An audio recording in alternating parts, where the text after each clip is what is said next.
As you all survey the bandit camp, the silence of the forest settles in around you. You see a cave at the far end of the camp, and you can just barely make out the sound of breathing echoing off the walls inside.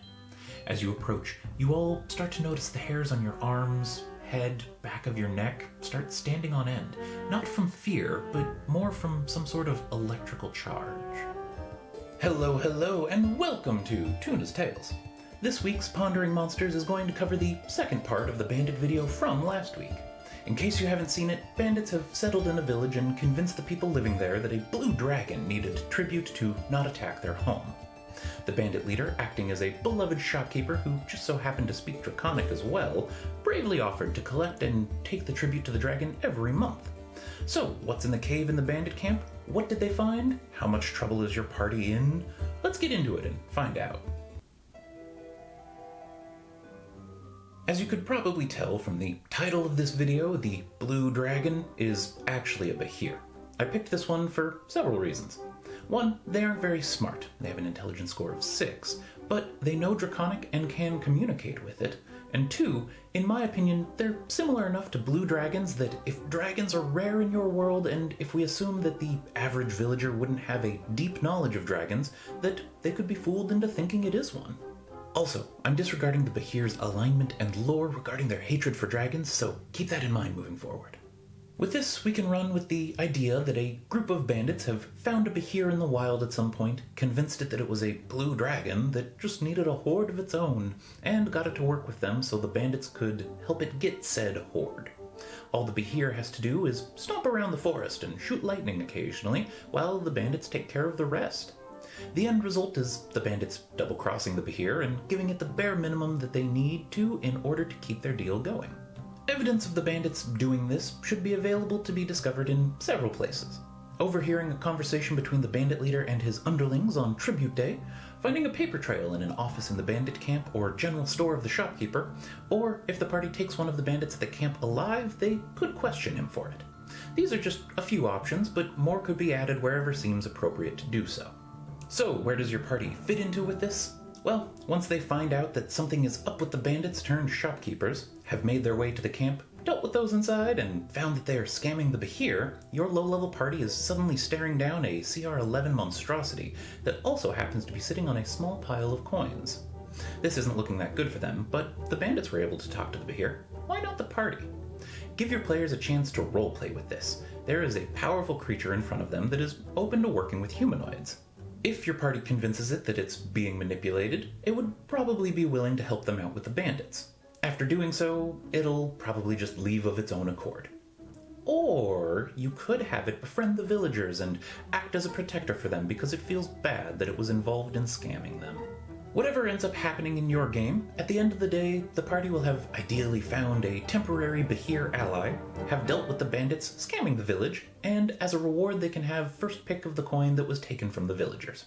Or if they return it like upstanding heroes, then the villagers can reward them with a portion of the ill-gotten gold upon its return. So, we know the general flow for this encounter now, but where could it go wrong? It's time to start asking some questions. The immediate ones that jump to my mind are, what if no one in the party speaks Draconic? What if the party refuses to talk to it and are intent on attacking it? How could the party convince the Behir about the manipulation? And what if the party fails to convince the Behir about said manipulation? If we can answer these, then a large portion of the roleplay with this creature should go a little more smoothly. So, let's get started. What if no one in your party speaks Draconic? Well, if no one took Draconic as a language, that's okay. With a little planning, you can easily send an NPC from the village who does speak Draconic with the party. To be clear, this is not a DMPC, and they shouldn't try to help the party in any combat whatsoever. Ideally, this should be someone who feels like something fishy is going on here, and who has some reason to not trust the shopkeeper in just what he says. It could be someone from a nearby town sent to investigate the claims of a dragon in the lands, and that shares in the party's skepticism around the whole situation. This way, your party is guaranteed to have someone who can talk to the Behir with them, and, if they're lucky enough, get it to help them out a little bit. If all of that feels like too much trouble, then just allow the Behir to speak some broken common that it may have picked up while dealing with the bandits. What if the party refuses to talk to the Behir and are intent on attacking it instead? If your party insists on attacking it while at such a low level, you can just have the Behir brush them off. If they attack it, it can respond by trying to speak with them, and if the party ignores its attempt at communicating while continuing to attack it, then the Behir can instruct them to leave. If they are really persistent, you can have it take a single bite attack against the tankiest character, who would most likely be able to survive a hit at this low a level. Have the Behir deal the 22 average damage for its bite, and then tell them to leave. If not friend, then leave. Me have no interest in dealing with punks. Ideally, this signals to your players that this creature is not something they can handle right now and that they should probably leave. If they still don't get it at that point, you have two options. Pause the game and talk with the players to see if there's a miscommunication somewhere, or let the dice do the deciding at that point and roll for initiative. Characters should have a sense of self-preservation, and seeing the toughest member of their party take a massive amount of damage for a 5th level character should be a big signal to the rest of the party that they're out of their league. So, how could the party convince the Behir about this manipulation? If they have found the info you seeded earlier about said manipulation, then persuasion or deception checks should be in order while they're talking to it. A DC of around 12 or 13 would be appropriate at this level, in my opinion. Reason being, the Behir has intelligence of 6, and it shouldn't be too hard to convince it of manipulation when including some proof. You can of course go with a higher DC if the party has no proof at all, and just tries lying to it. Also, when it comes to the skill checks, you can run it with a single check if you want, but I would recommend doing a you need 3 successes before 3 failures approach.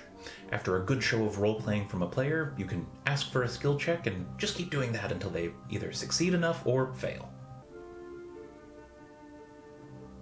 And finally, what if they fail to convince the Behir of this manipulation? This is a good opportunity to allow your party to fail forward. If they don't convince the Behir, but still get at least 1 successful check while attempting to, then maybe they've just convinced the Behir that the bandits could be giving it more gold than they were. Or maybe it decides to look into what the party is saying a little more on its own, and pays closer attention when the bandit leader comes around. If they completely whiff it, then it just doesn't believe them and will tell them to leave. What the party does with this information at this point is up to them. They can tell the villagers about the creature, confront the shopkeeper, whatever they feel is appropriate. At the end of the day, though, chances are the Behir will move on if the party has removed the bandits from their camp, as now there's not really enough people to help keep the deal going. So, what does role-playing with a low-intelligence creature when a language barrier is present look like? Well, let's put this encounter together and find out. As the huge serpentine form before you writhes over itself, and a small pile of coin becomes visible at the center of its mass, it turns to face you. It opens its mouth to an impossible width, and lets out a yawn as you start to hear it speak to you in Draconic. Who dare to enter lair? Be ye friends? As your party wakes this creature up and stares it down, they have the opportunity to hold a conversation with it.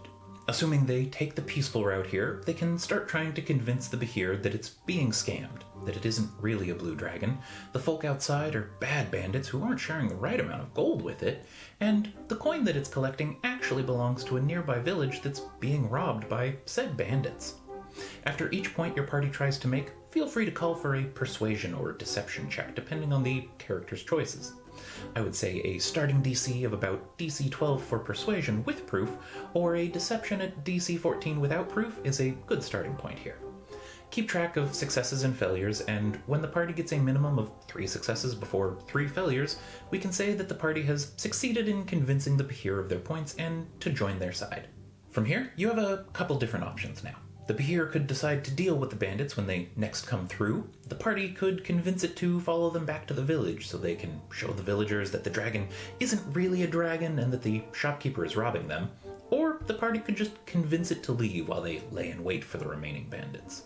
Whatever option comes to light here, I'd recommend letting your players drive the choices of the Behir. That is, they've convinced the Behir that it's being used and that they are friendly to it. As a result, it makes sense that it would go along with whatever the party suggests. They've convinced it that they're trustworthy and it wants to thank them a little bit. At the end of it all, the party will have a temporary Behir ally, have dealt with the bandits scamming the village, and as a reward, they can have first pick of the coin that was taken from the villagers. But, like I said earlier, if the party are upstanding heroes and return the coin, then the village will still reward them with a portion of the returned funds.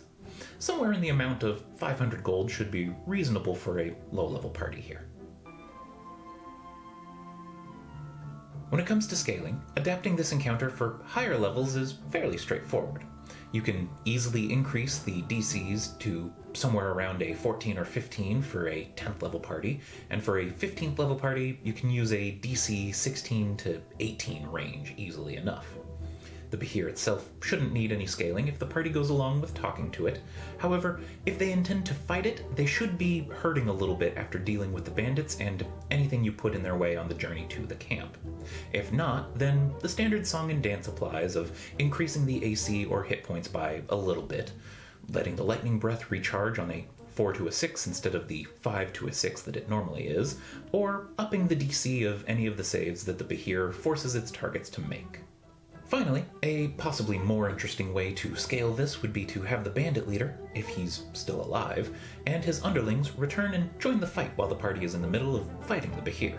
This has the benefit of balancing the action economy a little further while the bandits attack the party at range from the back. Maybe they could even turn any ballistas around towards the party during all of this. And now you have the full story of what the bandits found near the village and how they're scamming the villagers out of their coin. I've included a write-up for this encounter and the last one with the bandits, bandit camp map, and a couple NPCs that you can use in the description down below. Feel free to pick it up if you want to give this a try at your table, and if you do, let me know how it goes in the comments below. If you liked the twist of the false dragon, please leave a like on the video, and if you want to get notified when the next encounter gets posted, click subscribe and do that thing with the bell. Doing so also helps out the channel here and is much appreciated. With that, thanks for letting me talk at you all, and until next time, keep pondering.